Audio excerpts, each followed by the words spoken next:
Let's watch this video. Some few minutes. Let's watch this video. Siku moja hiyo bro, nipo zangu nachunga mbuzi, kondoo, hatari. Pastor aliwahi kutusimulia story ya Daudi kumwangusha Goliath jitu. Unaijua hiyo?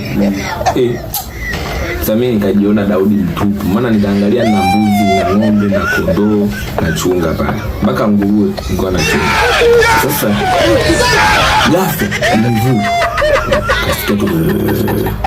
Sauti unaunguruma. Sasa nikasema mimi naenda kwa mfalme sasa hivi. Nisikia sauti ya simba yupo porini. Sasa simba sintani. Simba anaunguruma, nikasema basi liwalo na liwe, mimi leo ndo natawazwa kwa mfalme.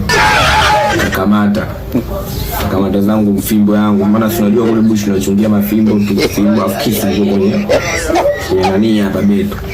Simba tikifuta tuso kwa uso. Huyo hapa anakuja tu kainama chini, simba kapita, nikakamata utumbo kule kwa chini.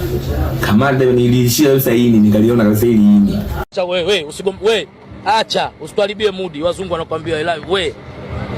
Okay. Which is my problem, you know, right? Frank Anglage you know. Discount.